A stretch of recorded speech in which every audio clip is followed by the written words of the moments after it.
Welcome, y'all, to Atlanta, the capital of the South. I'm Ann Glynn, the president-elect of the Academy and a former Atlantan. I want to introduce you to what I've loved about Atlanta from an insider's perspective.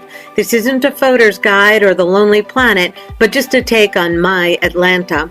As a scholar, you probably know more about Atlanta than you may think.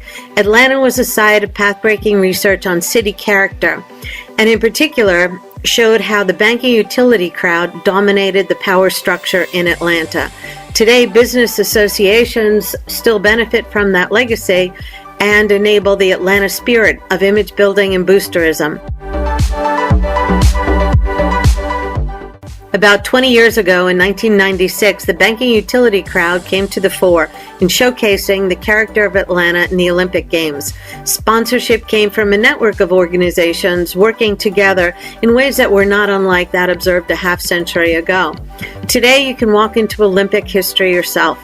Take a short walk from the hotels to Centennial Olympic Park, an urban green space created for the Games and one of its great legacies. Back in 1996, it was a site of pin trading, game playing, and sponsorship exhibits. But look around the park now and you can still see how businesses are very prominent in Atlanta. Visit CNN or stop by the gorgeous aquarium to view the denizens of the deep. Sample the world of Coca-Cola, but unlike the teaching case you might use, it doesn't offer comparisons to Pepsi, but you can taste Coca-Cola from around the world. Head in an opposite direction. Take MARTA, Atlanta's subway system, uptown on Peachtree Street. And by the way, you'll see about half the streets in Atlanta are named Peachtree, so be careful out there. Here you'll find the cultural capital of Atlanta, the Woodruff Arts Center, one of the largest of its kind in the world and home to award-winning theater, orchestra performances, and an art museum. I had studied the 1996 musicians' strike at the symphony and observed the tensions that confront such organizations at the interface of art and commerce. Take some time, perhaps, to do a little field research on the Academy theme here. No visit to Atlanta would be complete without stepping into American history.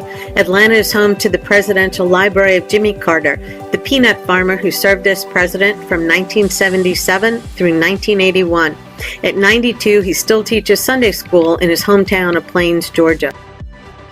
Atlanta is also home to the Civil Rights Movement. The new Center for Civil and Human Rights links that movement in the past to human rights movements of today. You can step further back into history to become acquainted with the life and work of a key civil rights activist, Dr. Martin Luther King Jr., through the King Center and the National Historic Site. Also take time to roam through his old neighborhood in the Sweet Auburn District. Finally, I'd be remiss if I didn't mention the food in Atlanta.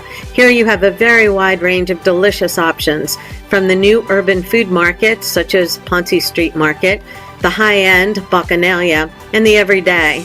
Have some fried chicken and collard greens washed down with sweet tea, that is, the Table One of the South, and you can find it at a venerable 70-year-old institution, Mary Mac's Tea Room, as well as lots of others. I'm afraid I'm out of time, but I hope I've inspired some interesting things to do and see while you're in Atlanta. Have a great time and have a great meeting. Thanks. Bye.